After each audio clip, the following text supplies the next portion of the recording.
Welcome to the Whitetail Legacy Podcast. And we get the back view of him. And I mean, it's just a mega. 52 yards is a long shot. Magnum PI, what we named him. No idea. Just a magnum. Yeah, just a magnum. Come on cam last year, we said probably 150, mid 150. Yeah. Same doe from the morning come out with that 9-pointer. Here steps out this 90-inch 8-pointer. You're like, I'm like, okay, well, there's still a buck back there grunting. Yeah. And then out steps like another 90-inch 8-pointer. I'm like, all right. Yeah. Bro. Yeah. Bro. Yeah. You're like, I'm like, deer, right there. Yeah, like and he's already yards. 30 yards. Yeah. He was literally 5 yards from the base of the tree.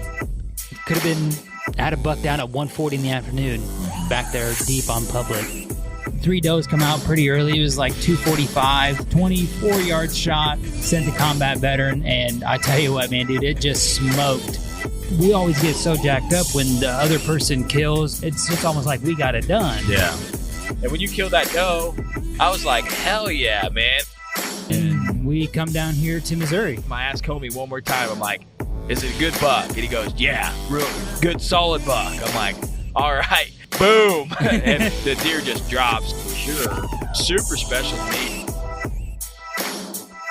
Whitetail Legacy Podcast, bringing you back to the hunt and leaving a legacy. Baller Rut. This is a Whitetail Legacy Podcast coming in your ear holes with the slight muffle in the back of the heater that's 6 inches away from my left thigh. I was going to say, there's nothing about that muffled.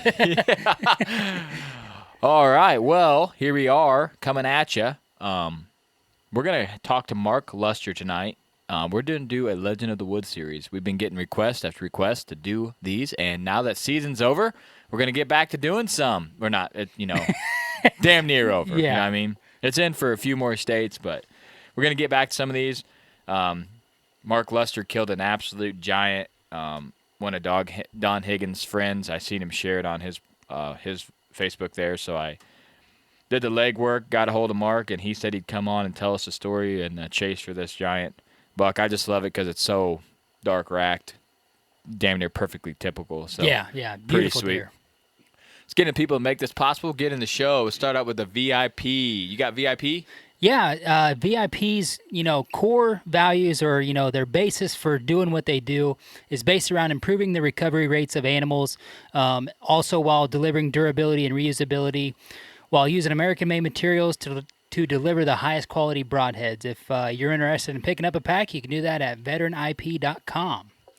Ooh, man, that drink is solid. Is it? Yeah, it's been soaking for a while. I was over there and I didn't even get the... Way better. I didn't even do the taste test over there. Here. I messed up. I'll do the VIP shout-out. All right, this week's shout-out's going to be Brandon Shook. He would like to shout out his twin brother, Baker, who is currently not stateside.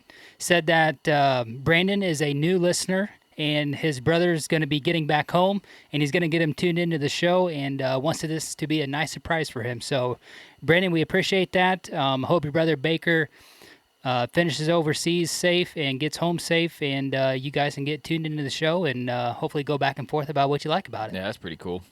Give him a shout-out, and he don't even know it. So, all right, I want to get into the Exodus. What do you got? The render only takes 8 batteries. Yeah, that's something I noticed. We made a move with some mobile cams from the private piece back to public.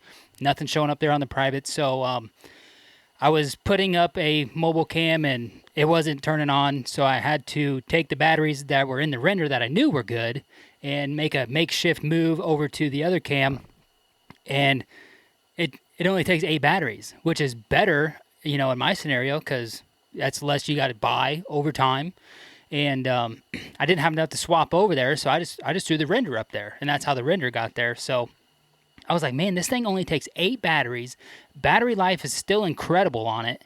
And if you do get worried about that, Exodus offers a solar panel option to hook right into that. Solid. And then you don't even have to go out there ever. Yeah, that'd be real solid. So the only thing you got to go out there for is swap the SD card. Yeah, if you had a spot that you're like, man, I don't want to come back in this at all. You know Yeah, what I mean? at all all. year. I'm not going to hunt or anything. Get to render, hook up a solar panel, and let it eat. Yeah, let it eat. So if you guys are looking to get into that, you can do that at ExodusOutdoorGear.com and get in on their 5-year no BS warranty. All right, you got next. You got them all, man. You cut half the screen off. I Oh, can't my see. bad, bro. I did. You're like, why is this guy ain't The big screen is too big. Yeah. Go ahead. Yeah, so Next Level's got a buddy using their supplement, and he has been feeding this deer that he dubbed Ribcage for, I believe, 3 years. And on that first year, Ribcage was hit by a car. And then the following year, his rack was abnormal. And then he was introduced, I believe, that year to Next Level. And the following year, he was back to being a normal-looking deer. And then this year, David was able to take Ribcage, and it was just an absolute giant 8-pointer. So I'm not, feeding Next Level didn't hurt that deer at all. And that's just one of the stories of the testimonies that Next Level can put into their product. And if you guys are looking to do that, you can check that out at nextleveldeer.com. Yeah, it definitely brought that one back from, it was wounded, injured. Yeah. It was on the feed all the time, all on the middle, Constantly. all the time. Awesome velvet picks this year. I mean, he's probably got 100,000 picks Yeah, that deer. yeah, I mean, it's absolutely insane. incredible. So, yeah, check them out at nextleveldeer.com. All right, let's get into the show. All right, guys, we got a special guest on. It's actually kind of like a neighbor that we didn't know we had until just a little while here bullshitting before we started. But how you doing tonight, Mark? I'm doing great. You? Doing good, man. Well, we appreciate you coming on. Just go ahead and let the listeners know a little bit about you, and then we'll get right into this story. Oh, okay. Name's Mark Luster. I a lieutenant for the Illinois Department of Corrections. I did some filming and hunting or whatever for Jury Outdoors for a few years, and then started the Legends of the Fall on the Outdoor Channel, and then did that for a couple of years, sold out of the company, all the while still working for the Department of Corrections. And then I started out in south central Illinois, and then I hunted Iowa one time, loved it so much. That's it. I've got to move there. So I put in a transfer and to one of the prisons that would afford me the opportunity of living on the Iowa side and still working on the Illinois side. And the Galesburg prison called, and I packed up the family and we moved to Iowa. Man, I love the Legend of the Falls. I didn't know that you made that. That was like one of the best that were out. Because it was guys that were like hunting. It wasn't just guys going to outfitters, you know what I mean? It was guys that were like hunting deer they were, year after year.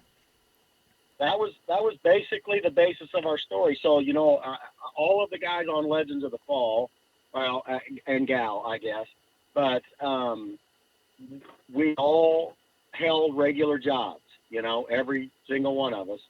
And we were basically trying to base the show off of, we are just the regular blue-collar person, no different than anybody else, trying to get out there and enjoy this passion, so to speak. And we all were with juries at the time, and we all, stepped away, had the opportunity. And actually, myself and Eric Hale were brainstorming one night, if you will, and we're like, man, we ought to just try to do this show ourselves, and so we ended up putting her together. And actually, Chris Ward was the one that came up with the name, and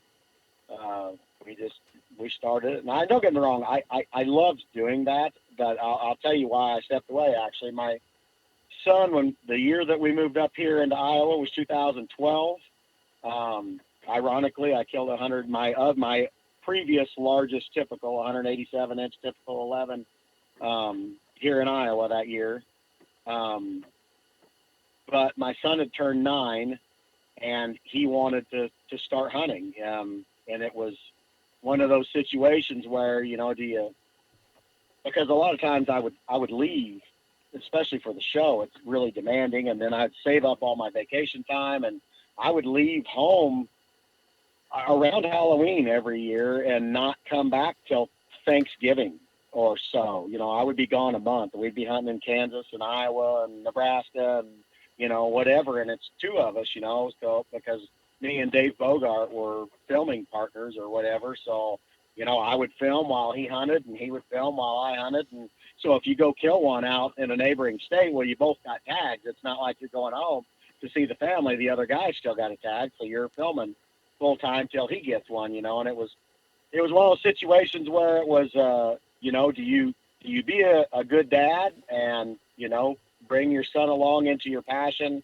or do you continue to pursue a dream, so to speak, of filming and hunting and all that? And to me, really, it was not a decision. I'd stepped aside to take the boy hunting, you know, and actually some of the best hunts I've ever had been taking him. So yeah, you made the right decision for sure.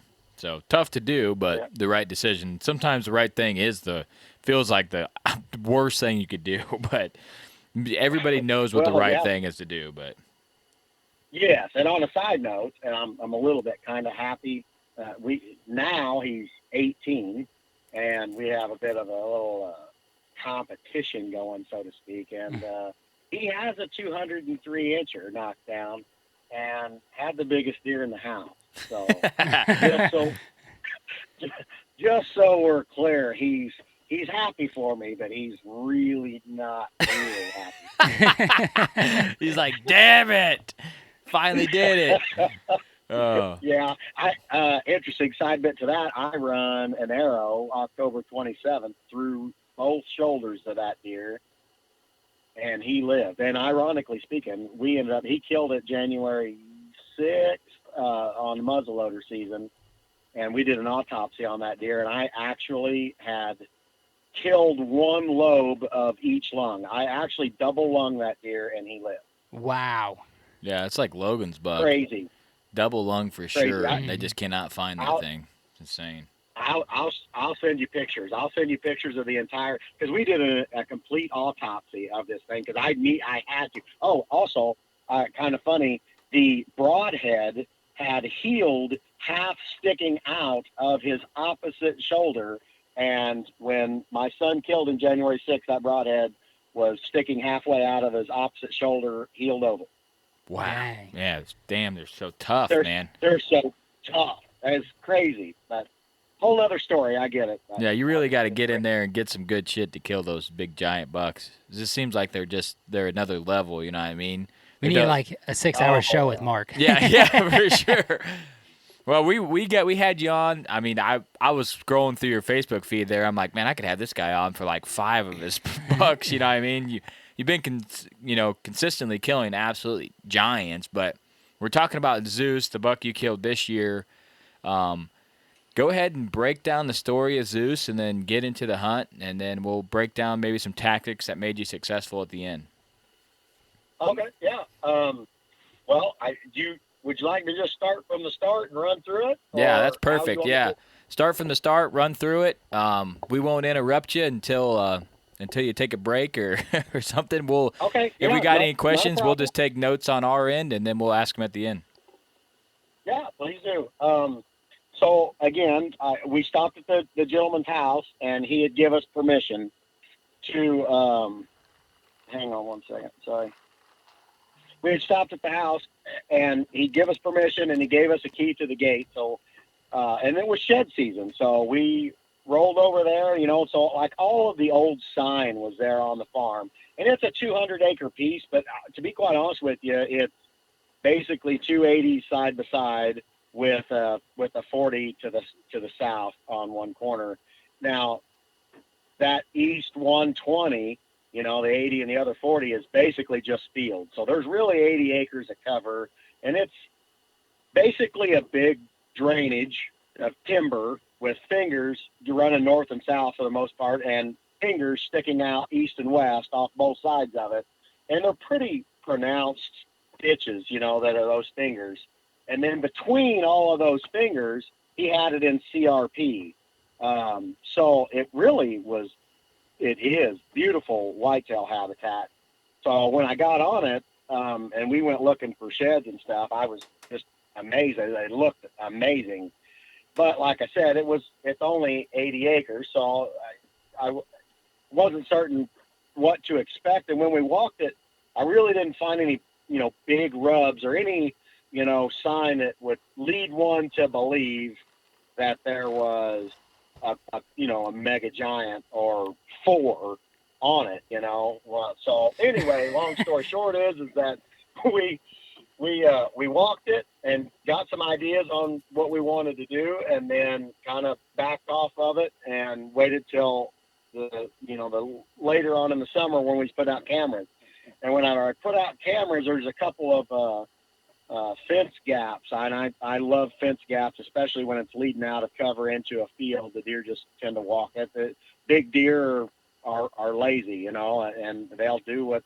As we get older, we get lazier. We're not as rambunctious as we are, and they'll take the easy route, and the bucks will do the same thing. So, anyway, so I put it up on fence gaps, and it was either the first or the second card pull. I was just amazed. So we had bucks that I ended up naming Apollo, Poseidon, Hades, and then Zeus, all Greek gods. I tend to do that on each and every farm. You just got to name them. It's a great problem to have, but if you got several big deer, it's kind of hard telling your inner circle what deer you've seen if you don't have names for them. So that particular farm got all Greek gods, and Zeus was the big guy. He was the guy that basically, even through the pictures, you could tell that all of the other deer knew who the alpha was in that hierarchy. All that being said, I was amazed because this deer was a huge 10 point with a couple of kickers, and I was pretty certain in 2012 that the 187 inch typical I'd killed was probably the biggest typical I would ever hunt. Even they don't make them much bigger than that very often, and this deer then last year was bigger than that, or it appeared to be that he was bigger than that. Anyway, fast forward to shed season, and when I say shed season, shedding velvet season, there's always seems to be a shift that I've seen anyway. And when I'm getting pictures of bucks in the summer, I'm not necessarily certain that I have them there in the fall to hunt. I've always seen sometimes you'll lose them, sometimes you won't. Sometimes you'll gain ones you've never had all summer, and it's typically right about shed velvet time. Well, sure enough, shed velvet time, we lost Apollo and we lost Poseidon. They both disappeared off the map and never got another picture of them. So we kept Hades and Zeus on the farm.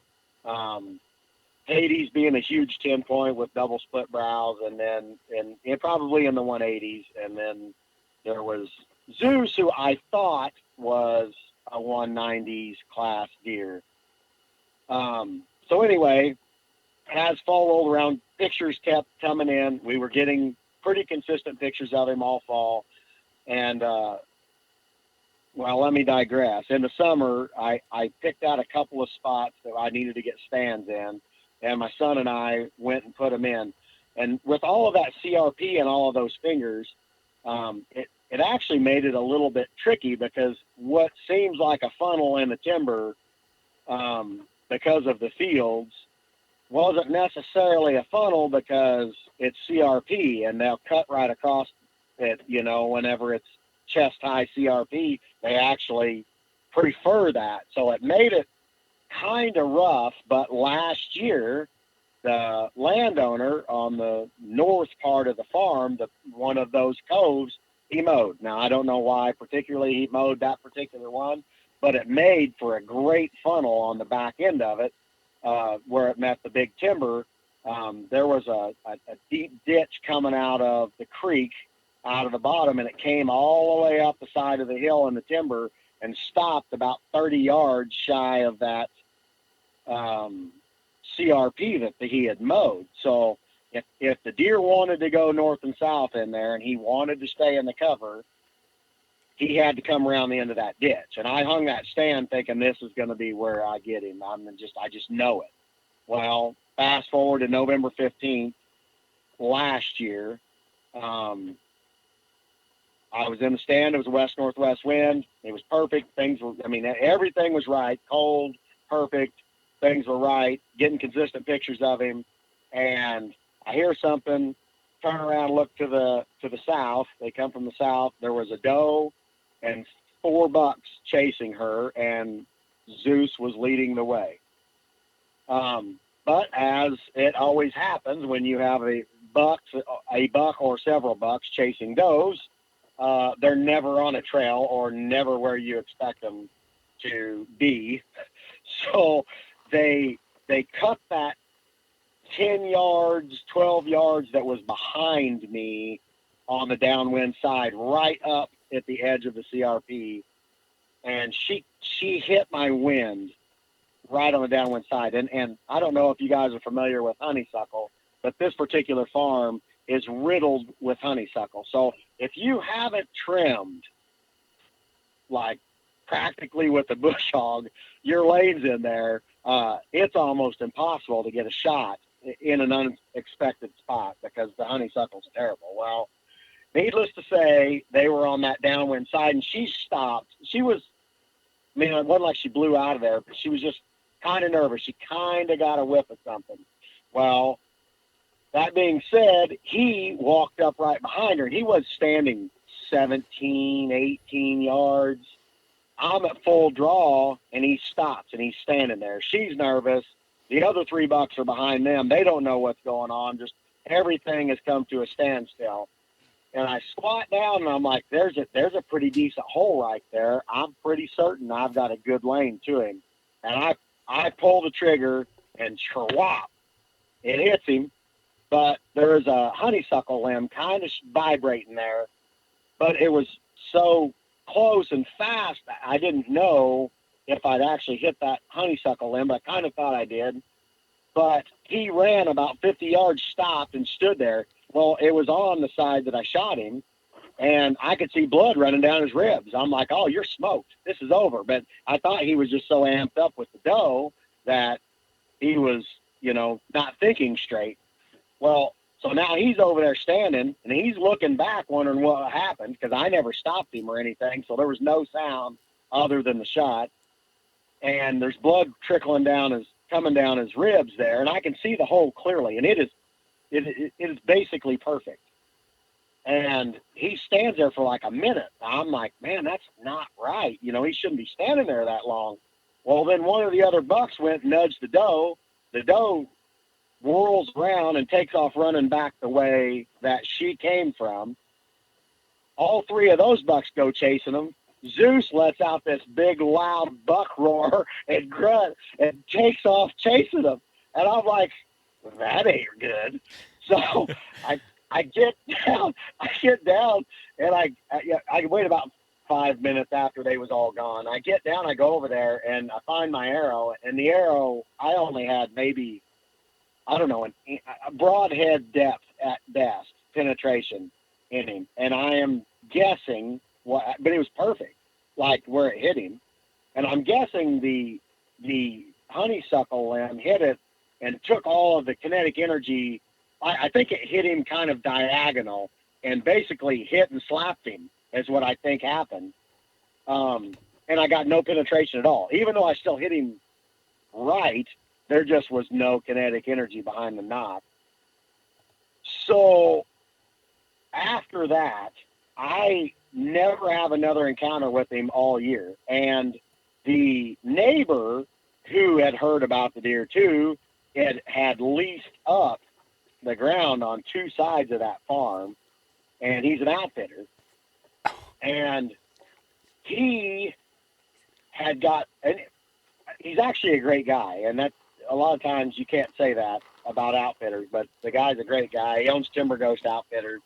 Anyway, moral of the story is that we actually talked back and forth, and he had got a couple of pictures of him, and he had seen him a few times, and I'd got a couple of pictures after, but the last time he was seen was like December 19th, and he was limping really bad, like almost like he had got infection. We never got any more sheds. We looked all over for sheds. We never got any more pictures. No more sighting. December 19th, it shut down. Nothing. And I was afraid that he had died from infection was what my fear was. And we combed that place looking for the sheds and everything. We could not find anything. So fast forward to this year in the summer, I put out camera at the fence gap again, and the very first card pull, there he was. And I'm surprised people in Michigan didn't hear me screaming. I thought he was dead. I mean, I just, there was nothing. I just thought he had crawled up in a hole somewhere and infection had got him, which made me feel even worse, So instantly, and I actually put cameras out pretty early. Earlier than I ever do. Normally, I never put cameras out before July 4th, and I bet you I put cameras out June 20th this year. So when I got pictures of him, it was early. His tines were maybe 4 inches long, 5 inches long, but he already started the kickers on his G2, and he already had that split on that same brow. And I'm like, I know that's him. I know it is. So the next card pull, we never got nothing of him. And I'm like, oh gosh. So then it's kind of funny. I sent that picture to Don Higgins, which a lot of people don't know. Don Higgins used to have a deer farm and stuff, and so, he kind of got to study deer for years, in captivity, if you will, all our little nuances and as well as antler growth, and I'm sending these pictures to him. I'm like, hey, do you think this is him? And I'm sending pictures back and forth, and he's like, I know you want me to tell you yes, but, he said, I'm not certain, but I'm going to give you 95% that that's him. So I was good with 95%. And then the next card pull, nothing. And then I bought those cell cams. I bought some cell cams, and I put a cell camera out there, and I didn't have the cell camera out there 2 or 3 days. And bam, I got off work. I was working 311s at the time, pulled up, and I'm not going to lie, I was driving home, and I had a notification. I clicked on it, and bam, there he is, and I practically wrecked. I'm so excited, and I hurried up and hit forward and was sending the pictures to my son. And anyway, so bam, we now know Zues is there, and I could probably find the text to show you, but I sent it to him right then and there. I said, that's the deer I'm hunting. Every other farm and every other place is yours. That deer I'm hunting exclusively. So anyway, fast forward to and this year he was no kidding, right? I mean, I was basically handing him a 220-inch deer. Yeah. That's Larry on my leash. But this deer, I kind of pride myself in closing the deal when they're inside the zone, and I let this one get away. Now, the funny part about that, too, is I punched myself in the face on Larry last year, too. So I kind of let them both get away. Last year was really bad. Everybody keeps talking about how bad 2020 was. 19 was a mother for me. So and it was all wrapped around deer. But anyway, this year we were way more consistent on pictures. Like he was like clockwork this year. Last year we'd get a couple of pictures a week of him. He'd show up in front of cameras, and which was pretty consistent. But this year it was like nightly. As a matter of fact, it was so consistent, it was almost within the hour of each day that he was there. I mean, it was very, very consistent. And then the landowner in September mowed every single one of those CRP codes. And there's another guy on the farm that could hunt there too, but it was permission farm, and that guy was getting pictures of this deer as well, and that's a whole nother story I could tell you about. But, I mean, once he started getting pictures, it was the first year he ever had cameras, and he's not big deer make people do silly things. Oh, Let's yeah. put it like that. And where prior to him getting cameras and getting pictures of that deer, he was more than friendly to work with. Shortly after that, he was not so friendly to work with, if that makes sense. We've had the same thing happen to us. They get that big deer, they're Well, like, oh. It's like they know there's good deer there, but then they get that like once in a lifetime deer, and they're Yeah, like, oh, I don't know if I want to talk to you anymore. all right. Well, you want to know how bad this was? I'll tell you how bad it was. So it's actually part of the story, so I should tell it to you. But so he, like at those fence gaps I was telling you about, Mm-hmm. so he brought cameras, and every single place that I had a camera, he was sticking a camera on the same tree. He's like, this guy knows what he's doing. I gotta go. I don't know. I mean, maybe I should be flattered that he was doing it. I felt like he was trying to get rid of me, you know. Well, and he actually kind of tipped his hat to that later on down the line. But like every single post, like, and even last year, there's one spot that there was an old hog pasture or whatever. It was kind of on the north end of the farm on the northeast side. So there's an old hog barn there with some concrete padding and stuff. And there's a couple of really big old, couple 100-year-old oak trees that have these limbs that stick way out, like 60 feet out, and then hang down. And like they have scrapes that completely circle the drip edge of that thing because all these limbs are hanging down out there. But it's so far away from the tree that you couldn't put a camera on the tree trunk and actually get a picture. They'd be so far away that I don't even know if it would trip it.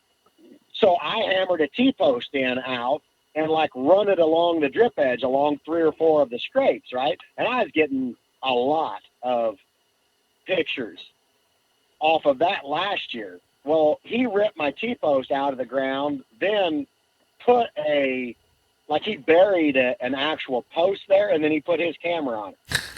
Perfect. And then, yeah. And then he found one of my cell cameras that he didn't know was there. So he walked back and forth in front of it like 17 times making faces at it. October 11th in the one little CRP cove that this buck called home.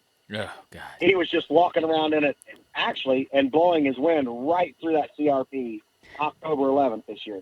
I was so frustrated. So I sent him a picture of himself at it. And he's like, and he puts like LOL and says something to the fact of, well, I seen that you pulled your cameras off those posts. I thought maybe all the pressure, you just got mad and left, is what he said. Oh, that's what he was trying to do, is just press you out of there, huh? So he tipped his hat as to exactly what he was trying to do. Hmm. So I told him, actually, no. I said, that deer, because of the way you have been acting, I am going to kill that deer out from under you.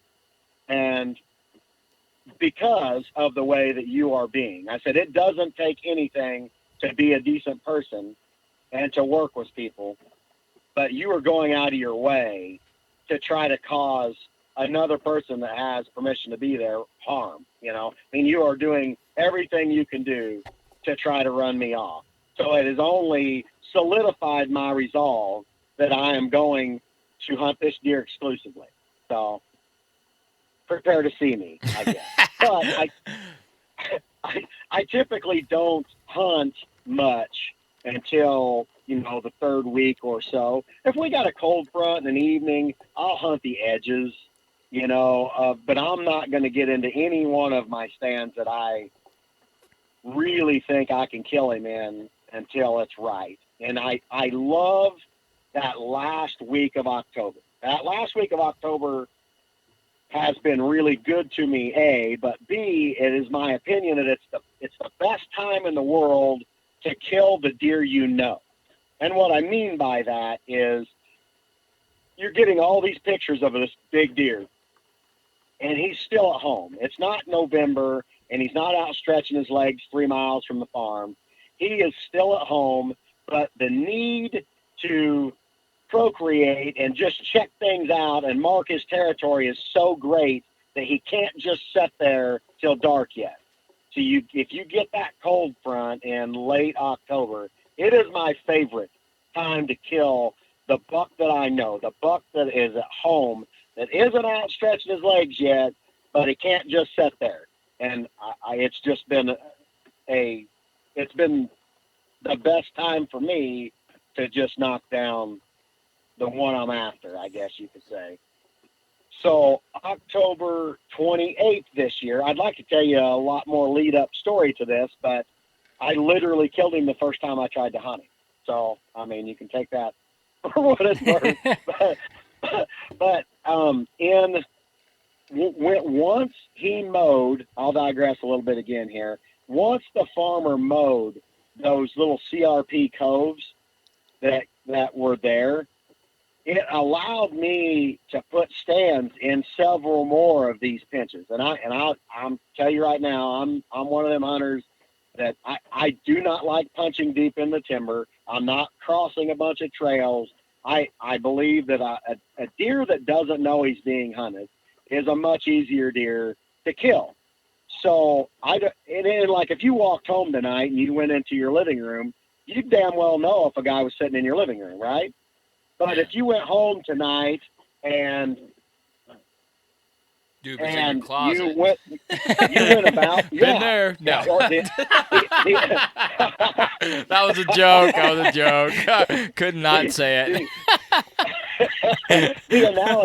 The analogy I use all the time is if a guy was hiding behind your back door, just outside your back door, you wouldn't necessarily know that. And you probably wouldn't know it till you done cleared the back door, right?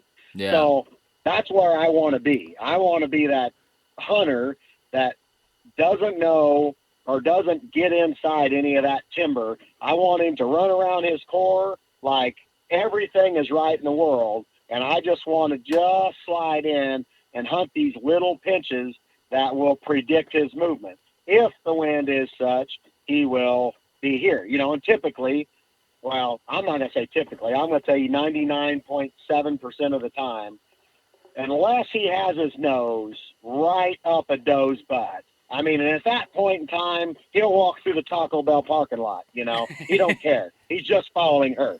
But if he's alone and his wits are about him, he is going to be on the downwind side of the cover with his nose quartered into the wind. That is what they do, and that's where I think so many hunters fail. I see stands guys hang, and I'm like, yeah, that's not a bad stand. You're actually not far off the mark. But when you see them hunt the stand, they're hunting it with the wrong wind. Because if you expect, think about this for a second. What is the deer's number one defense? It's like a bloodhound. If you ever been around bloodhounds at all, once they get to smelling something they're tracking, they'll run right into a wall. I mean, they're simply following their nose. And a buck, that's just like whenever you're walking through the woods scouting or something, you see a deer stand up if they hear something, and they're looking, and they're moving their head back and forth. If they can't identify you, what do? The first thing they do is they circle you to get downwind, to smell you. Because they will question their eyes, they'll question their ears, but they're never, ever, ever questioning their nose. If they smell human, gig's up, they're gone. That's just the way it is. And they live by their nose. So if you think that a big buck, like if you picture an inside corner of a timber, a lot of people put their stand up right off that inside corner of the timber, and they're hunting it with their wind blowing diagonal out into the field. Well, if you think a big, mature 5, 6, 7, 8-year-old buck is going to stand up in that timber and walk out that inside corner with the wind at his back, well, I've got some oceanfront property right here in Iowa I want to sell you, because it's not going to happen. That's why, how many times on the internet do you see guys saying, man, I hunted this stand 4 times in a row, and then the day I wasn't there, and then he shows this picture of this big buck walking right by during daylight 10 yards from his stand. Well, you know why that is? Because that day the wind wasn't right for that stand, but it was right for that deer. Those deer will go out to that field the same every single day. But if the wind is wrong for him, he's going to stay there till dark, and then he's going to walk out that field. if it's right for him, then he's going to walk out there possibly during daylight if the conditions are right. So I always set up my stands, and I always say this, you got to give the deer the wind. When people are saying, you got to play the wind, you got to play the wind. Well, your idea of playing the wind and mine are way different. And my idea of playing the wind is I set my stands up to give him a 1/4-2 wind coming through his area, but I am set up just where the wind is right for me. I'm not giving him my wind, but I'm giving him the wind to move about his area in a fashion that he feels comfortable. He thinks everything's right in the world, but unbeknownst to him, the Grim Reaper's hanging 20 feet in the air, That being said, we will get back to October 28th. October 28th, I had this west wind, and I'm on the east side of this, and I had hung another stand where this deep ditch that they can't cross is coming up out of the creek, and it stops again right there, right below the edge of that CRP, and I'm up off of that because it just funnels all of those trails on that side of the hill, that side of the hill up there within bow range, and where I believed his bedding area was, I'm set up off of it, and I'm thinking he's going to come from the south out of that thick cornfield and come up through that finger. Well, he did exactly what I thought he was going to do. It's just that he was on the west side of the ridge across that creek. So about 5 minutes or 10 minutes before he showed up, I had a doe and fawn come up that same ridge he did, turn, come down, cross the creek just like that, come right up past me around that ditch and go north. Well, actually, about 20 minutes before that, I made a post on Facebook. I don't know if you've seen it, and said, first real hunt for Zues this fall. And I posted pictures for the first time of him on Facebook. And I said, hopefully a guardian angel or whatever will bring him by, and it will be my last hunt for him this year, or whatever. Well, fast forward 20 minutes or so, and then this doe and fawn, or two fawns, walk by. And then they weren't gone 5 minutes, and I see a big rack walking that ridge.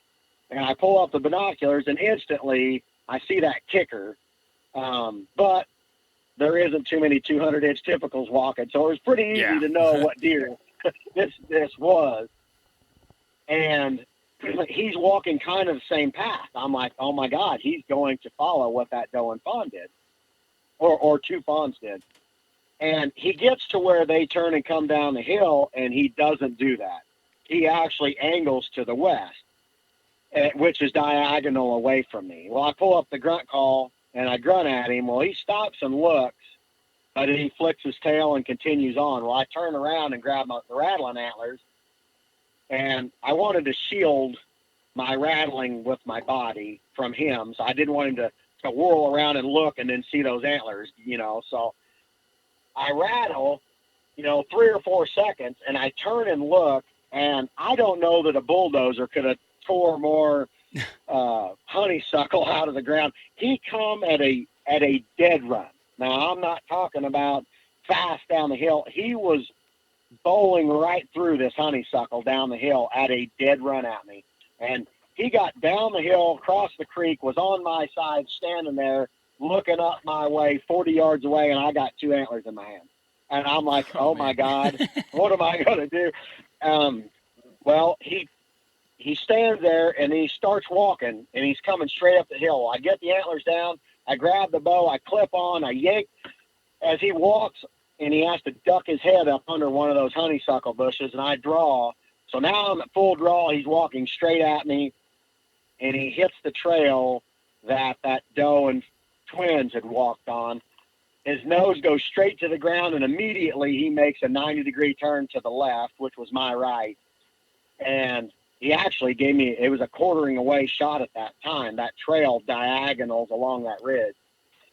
And I stop him, and I don't know if you guys do, but I have to dummy proof myself. I've messed up so many times, man. I I almost would rather have the wall that I messed up on than the wall of deer that I have, because it's school of hard knocks for me, bud.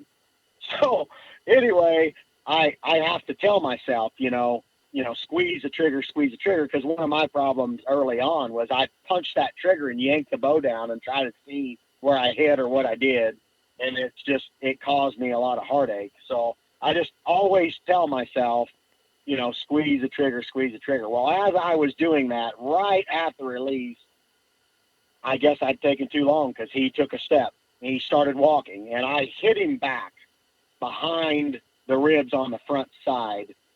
But I instantly seen blood, kind of blow out his side. And so my very instant thought was I liver shot him. Well, he poured down the hill, crossed the creek, up over that little ridge, and down on the creek on the other side. Well, I set the bow down, hung it up, sat down, tried to gather myself, because I remember while he was coming up the hill thinking, my Lord, he's bigger than I thought he was this year. He's just so massive. And anyway, I gathered up all my stuff. I texted my son and a buddy of mine, Ben Thompson, and said, I just shot him. And actually, once I sat down, I got on that post, and already there had been like 300 people commenting and messaging and liking or whatever, because, me being a dummy, I just sent out to social media that I'm hunting a 200-inch typical deer before it was dead. But ironically speaking, by the next time that I made a comment to it, I'd shot him. So I just put OMG with a bunch of exclamation points and then hit send, and right after that, my phone was vibrating nonstop forever. But I grabbed all my stuff and got it together, and I started to get down, and I'm like, you know what? I'm going to give the good Lord upstairs a few minutes. I mean, we need to have a talk, and I sat back down, and I don't know if, they say divine intervention or maybe it was because I sat down to give the big man upstairs some time or whatever, but I'm sitting there kind of talking to him, thanking him, because, first of all, how many people even get to see a deer like that in their life? Mm-hmm. And, how many, I'm quite certain you guys over the time that, man, I'd love to kill a 200-incher. I'd love to, that's a dream. The dream of a whitetail hunter is to kill a 200-inch deer. But my dreams were never so big as it to be a 200 typical. Whatever it takes to get there. They don't even, for me, it didn't even register that was ever even a possibility. That's like saying, heck, I'd like to win $100 million sometime. Well, it's great to say, but the thought of it ever happening is actually, it's not even a real thing, well, and I had thought that he was like a 190 something, maybe low 90s typical with some trash, thinking maybe he might get to 200 inches total. But after that, I was like, my goodness, that deer was so big, but again, you don't dream that big. Well, as I'm sitting there, I see something up there, and I thought I seen movement that wasn't like wind movement, 150 yards or so away on the hill facing me. Well, I pull up the binoculars, and I see something brown over there, but, I watched it for 5 or 10 seconds, and I couldn't see legs, I couldn't see wide, I couldn't see antlers, and I'd convinced myself that it was a log or a stump, something that just looked a little bit out of the ordinary. So I put my binoculars down, I'm sitting there, just gathered my thoughts again, and then I see what I know for certain was antlers shaking. So I pull up the binoculars as I see him stand. But when he was standing, his back end wasn't working like his front end was, and he was kind of on the side of the hill. Well, as he stood up and he was kind of dragging behind his back end, he like stumbled back like 4 or 5 steps. And I see him stand there and his mouth's open, and I can see my exit wound at this time. Now I'm looking at his left side. He's facing to my left. I'm looking at his left side, and I can clearly see my exit wound was better than I thought it was. You know, it looked like it was up there right around the last ribs. And I'm like, okay, well, I can clearly see my exit wound, but I know where my entrance is, and it's behind the ribs. And I watched him walk about 5 steps, and he's angling up the hill. And he'd stand there for a second, flick his tail. And he'd walk, and he'd stop, and he'd flick his tail. I watched him do that 2 or 3 times until that middle ridge blocked me, and I couldn't see him anymore. Well, at that point, I gave it about another 5 minutes and then got down and got out of there. And I've been on blood trails 30 hours after a liver shot and jumped the deer, you know. And I've been on liver trails 4 or 5 hours after, and they thought that they hit it better than they did. And we end up finding him dead, and it was a complete liver shot deer, you know. So I just was going to err to the side of caution. I mean, instantly right then and there, it was a cool day. It was going to be a cool night. I wasn't worried about meat spoiling or anything like that. So then I've got another hunter that I know is on the farm, and I instantly message him. I'm like, hey, this is the deal. I just shot Zues, but I hit him back. I know that I don't have the right to ask you, but I'm asking you, will you please not hunt out there today so we don't jump him and send him off? And he's like, not a problem. And then I messaged the guy, the outfitter, and I asked him the same thing. I said, hey, you know, if you don't mind, I would really appreciate if you don't hunt. I said, I feel bad asking you that, but I just don't want to lose him. And he said, and he immediately said, not a problem. I appreciate you getting a hold of me. And he said, on top of that, if you get on him tomorrow and he crosses onto my side, you go after him. That farm will be void of anybody until you get a hold of me. That's which cool. I thought was an awful nice thing to do. Yeah. Yeah. You know, so anyway, so I basically secured the fact that he wasn't going to be messed with that night. So I got a hold of a buddy that I know is really good on a blood trail. I got my son and stuff, and I said, we are waiting till tomorrow. I'm not even going to attempt it today. And my phone was going, I had to put the thing down. I couldn't handle it. I mean, there was too many people texting, messaging, calling, Facebook. It was nuts. But anyway, long story short is that I had to make myself busy. I got more done. My wife is so happy that I shot at that deer not great, because I mean, I cleaned up outside. I drug the lane. I cleaned the house. I washed the dishes. I had to make myself busy. I drank a gallon of Crown Royal. I mean, I did her up good, you know. So, but I had to make myself busy, or my mind was going to run at 1,000 miles an hour. So anyway, the next morning we meet up. We go there, and I wanted to just get to where I last seen him, because I knew that he had bedded down there, and I figured he probably wouldn't be far from there. I thought he's going to get to the top of that hill right at the edge of where that CRP is and lay down and probably expire there. Well, when we were crossing that ditch, my buddy's like, hey, a lot of blood here. He said there's bubbles in it. It looks like lung blood. Well, when he said that, I looked over at him. He's looking at me, and behind him, 5 yards away, the deer's laying there dead. The deer actually, I watched the last few seconds of his life. He had actually fell climbing that hill, and there was smear blood down the hill to where he was at. Had I been able to see another 5 yards from the stand, I would have seen him fall. Wow. So, but hindsight being 20/20, you have to err to the side of caution, and you don't want to jump any deer and lose it, but you certainly don't want to jump a deer like that and lose it, you know.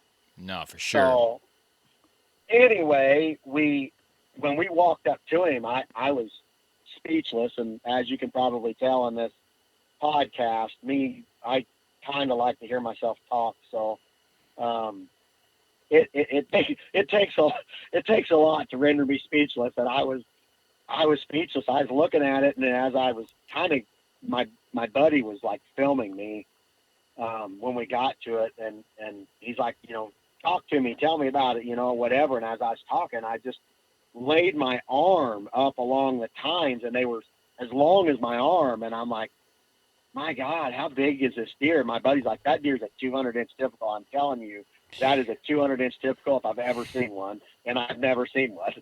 So, yeah, I was saying anyway, if that's what it is, pictures don't do it justice. he is, well, I'll tell you. So we got everything. We got some pictures and everything. We got him loaded up in the vehicle, and I drove home. And, I got ice in his chest and all that stuff. And I walked inside. I needed a cup of coffee. Was what I was doing. I walked inside. And when you walk inside my house, there to the right is the buck I called Facebook. He's the Facebook buck. And it's that 187-inch typical. And it's a typical 11, the same as Zues is. And it looks tiny. Like, it looks tiny compared to the deer we had outside. And I just turned right around. I walked outside, opened the door, said, Hunter, come here, which Hunter's my son's name. And I'm like, look at Facebook. And he looked up at him. He's like, oh, my God, he's tiny compared to that other deer. I'm like, get me a soft tape. We got to measure this thing, So we went outside, and I wasn't writing anything down. I just, as I was measuring, Hunter had his phone on the calculator, and we got to, it was like 196 or what. Now, he wasn't telling me the score, but he told me after the fact. He's like, boy, when it added up and it got to like 196, he was like, man alive, that, you're so close to 200 inches. But then he saw me stretching the tape for the inside spread, and he's like, I got to thinking, oh my God, he hasn't even did the inside spread.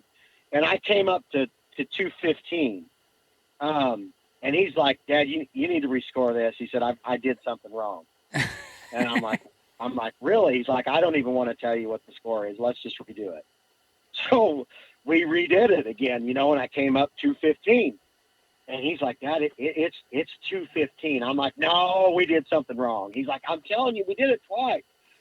So I don't know if you know who Cameron Colbert is, but he's a buddy of mine, and he's a Boone and Crockett scorer and all that. And I messaged him. I'm like, man, you need to come over here. I was like, before I even throw a score out there to the world, I need you over here, because I don't even want to tell you the number I'm coming up with. And I'm like, I've only got like 7 inches of non-typical tine here. I mean, and he's like, well, what did you come up with? I said 215. He said, I'm on my way. So he loaded up and drove over, and we were actually out behind the barn taking pictures and stuff back in the woods. And he walked up, and he's like, oh my God, what did you do?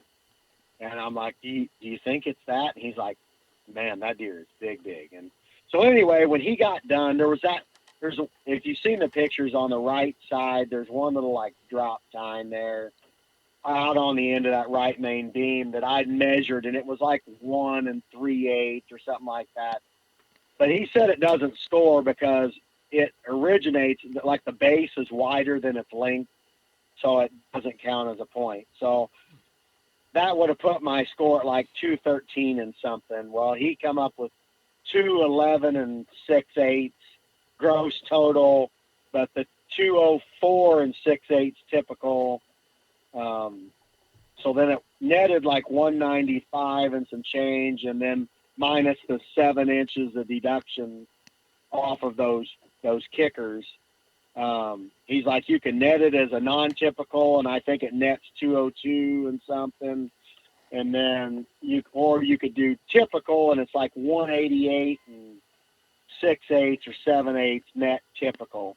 Jeez. Which puts it I think he said number 11 in the state of Iowa, and it's like, I think he said top 25 in the world or something. I don't know if that's true, but anyway, it's absolute big. giant. Huge. It's big as shit. Hey, if you guys are so close, I mean, you guys are right down the road. Anytime you guys want to come to the house, feel free. I mean, yeah, we might have to swing by and check her out. We like road trips. Yeah.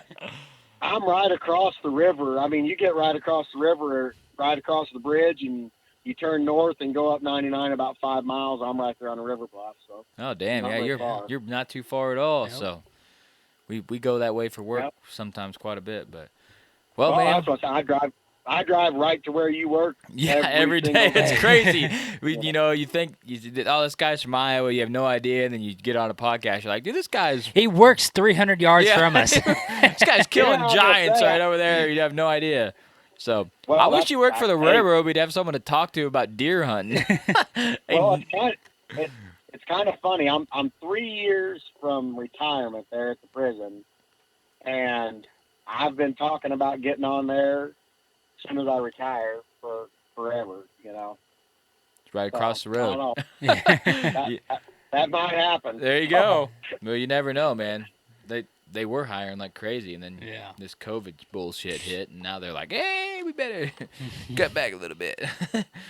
But Right. well, we appreciate you coming on and telling the story, man. You can definitely tell a story, and we appreciate the offer to swing by and check that buck out. We might make that happen someday.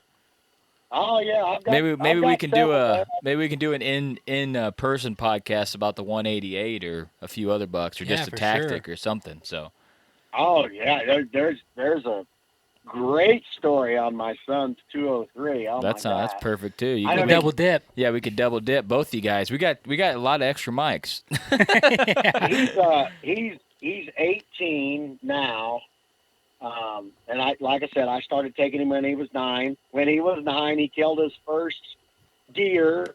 He killed a doe, and then the next day he killed a 161 or 2-inch 8-point, and and then he has killed like a 173, a 174, a 203. He's got a wall that makes most grown men cry. He shot the. It's actually I'll send you a picture, but the year that he killed the 203, who I'm almost embarrassed to tell you what he named. I let him name that deer, and I'll tell you what he named it. Mickey Mouse. He named Next giant I found, I'm naming Mickey Mouse. I'm out here trying to murder Well, Mickey Mouse. well, this one's name was D's Nuts. Hell yeah. That's pretty solid. I give it to you. These nuts is kicking my ass out here. Oh, cannot find these D's nuts anywhere, man. Yep. Oh. That was almost so for social media situation, I just lowered it to D's. I put the DG first. I don't blame you. Okay, I'll tell you a funny story and I'll let you guys go. I know this is whatever. So the reason that he's called D's Nuts is that particular year I was outside working on my car and we had some work done and I had some concrete patio put out in the back side of the house. Well, him and his buddy walked by, and my spidey sense was going off. I was working on an old Corvette I got, whatever, and they just acted like they'd done something wrong, but they didn't say. They was just eerily quiet for a couple of boys, you know. And I'm like, "Hey, you didn't mess with that concrete, did you?" And he's like, "No." And I'm like, "Well, that guy just left and done that concrete, and that's wet. Don't get on it." He's like, "Oh, okay." And they walked on, you know, and I just went back to my work. Well, the next morning I'm sipping coffee up there in the house, and my wife comes in from out back, and she comes stomping up the steps. She's like, "Hunter Darren Luster," and she's banging on his bedroom door. "Get your ass out here." So now my attention, you know, I'm looking back, and I've got this coffee in my. Actually, I was taking a sip of my coffee because I spit it everywhere. And he walks out of the door, and he's like, "What? You know, what's going on?" She's like, "What on earth would possess you to write D's Nuts in that concrete?" So he's like, "I didn't think it would stay." So he wrote D's Nuts in the concrete. So to this day, that is now solidified in the concrete in there. So fast forward to that fall, and we got pictures of this deer, and I'm like, "Well, what are you going to call it?" And he's like, "Nah, we're calling it These Nuts." I thought you were going to say he dipped his nuts in that concrete. I I was gonna lose my shit. It wasn't that bad. He might as well, though. You can't even be mad at the kid at that point. What a memory. Yeah. If he dipped his nuts in the concrete, I'd be like, all right, man, that was solid. All right, we're doing it in person for sure. Oh. Yeah, no, it wasn't that bad, but it was bad enough. Yeah, I D's mean, nuts is pretty solid for it to be in your concrete yeah, forever. So he killed. So that year we had a couple really big deer on the farm, and the first, I don't know if it was the first hunt or the second hunt that we went out there during the youth muzzleloader, and he dumped the big typical. So we got pictures of these two deer together actually for 3 years. They were both 6.5. And he shot that deer with muzzleloader, the big 10, and we called him Twin Towers. He was just a mirror image of each other. And it ended up being like 174 and some change. And then he followed that up with the 203 that January. So he dumped him, 360 inches of antler. So he had a pretty good year. So he's been feeling pretty cocky for a while now. So. Well, I'm glad you lowered the totem pole, and now you're on top. Yeah. You write D's nuts in his truck when it's dusty or something. well, so here's the deal. So I shot Zues, and I upped him, and he's like, well, I mean, enjoy it because you're not going to have it very long. Because when I shoot Larry, he's going to score more. And mind you, Larry will score more, but then he broke his main beam. That's what you get for being cocky. Yeah, I got a picture of his main. I got to pick daylight too, right under our stand. He's walking through there in daylight. We got the camera like 20 yards from the stand in a funnel, like 8:45 in the morning, November 3rd. He walks right under there, and he's broke his main beam from the G3 forward, and I bust up laughing and said, "You're not going to beat me now, bud." So we're kind of not trying to shoot that deer right now because he's broken. But, I mean, if he walks by, I don't expect him to pass him. But I will tell you this: the little shit passed up a deer last year that was 4.5-year-old that we had. I named him Barbed Wire. I got a sheds at 2, passed him, film passed him, sheds at 3, film passing him. Then he's 4 years old this last year, and I'm like, I'm not going to shoot him. I know he's 4.5. I'm not going to ask you not to shoot him. And then November 1st last year, I passed him, and then November 3rd, he passed him. He's like, I just passed up Barbed Wire, and I'm like, no, you didn't. That deer's too big. I know you didn't pass him up. So then he sends me screenshot pictures of the video he took of a 196-inch deer that he passed at 4.5 years old. How I know he's 196 is the neighbor that promised me he would never shoot him shot him. Perfect. That's how it goes. Yeah. So, yeah. At 17, he passed up a 196-inch deer that the neighbor shot. All right, guys, that is a Legend of the Woods series coming in your ear holes. Since season is wrapping up here, we got a few weeks left, but we're going to be bringing you a ton of Legend of the Woods seasons. Legend of the Woods seasons. What the? Episodes. Perfect. A bunch of Legend of the Woods episodes. We've had a ton of requests to bring this back, and here it is, guys. We hope you enjoyed. Remember, always do the right thing, leave a legacy, and Whitetail Legacy is out.